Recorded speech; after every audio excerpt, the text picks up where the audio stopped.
আসসালামু আলাইকুম। কেমন আছেন সবাই? আশা করি সবাই ভালো আছেন, সুস্থ আছেন। আপনাদের জন্য নতুন একটা রেসিপি নিয়ে আবারও হাজির হয়েছি।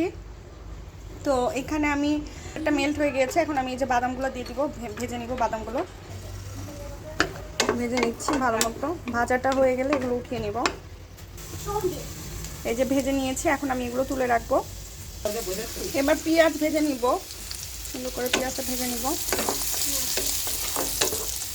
বাটার ছিল, বাটারের মধ্যে হালকা একটু তেল দিয়েছি, তেল দিয়ে এখন পেঁয়াজটা সুন্দর করে ভেজে নিব। এখন এখানে অল্প করে আদা বাটা, রসুন বাটা দিলাম, এটা অপশনাল, আপনাদের ইচ্ছা হলে দিতে পারেন, নাও দিতে পারেন। আমি অল্প করে দিয়েছি। এখন এখানে ধুয়ে রাখা বাসমতি চালটা দিয়ে দিচ্ছি।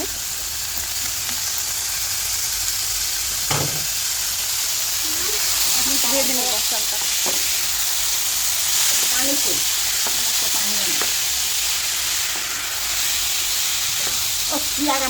পরিমাণ মতো লবণ দিয়ে দিলাম। এখন একটু নেড়ে চেড়ে ভেজে নিব। ভেজে নেওয়ার পরে পানি গরম করেছি, সেই পানি গরমটা এখানে দিয়ে দিব। এই যে এখানে এখন আমি পানি দিয়ে দিয়েছি, পানিটা গরম করা ছিল, গরম পানি দিয়ে দিয়েছি। এখন এটা সিদ্ধ করতে দিব। তো এই যে দেখতে পাচ্ছেন, ঢাকনা দিয়ে দিয়েছি। এখানে আমার হচ্ছে চালটা ফুটে গেছে। এখন আমি এখানে বাদাম দিয়ে দিচ্ছি। এখানে কাজু বাদাম আছে, কিশমিশ আছে। তা আমার দেখতে পাচ্ছেন আমার এখানে চালটা সিদ্ধ হয়ে গিয়েছে। তা আমি এখানে হচ্ছে বাদাম ভেজে রেখেছিলাম বাটার দিয়ে, সেই বাদামগুলো দিয়ে দিচ্ছি। এখানে চীনা বাদাম আছে, কাঠবাদাম আছে, আর কিশমিশ আছে। আর এখানে আমি খেজুর দিয়েছি অল্প একটু, এটা অপশনাল, আপনারা চাইলে দিতে পারেন, নাও দিতে পারেন, আপনাদের ইচ্ছা।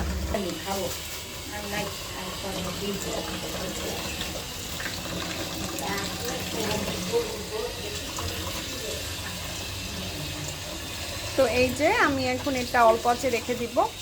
হালকা একটু সিদ্ধ মানে শক্ত আছে, সেটা নরম হয়ে যাবে।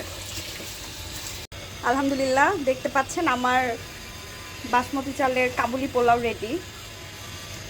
এটা হচ্ছে ফাইনাল লুক।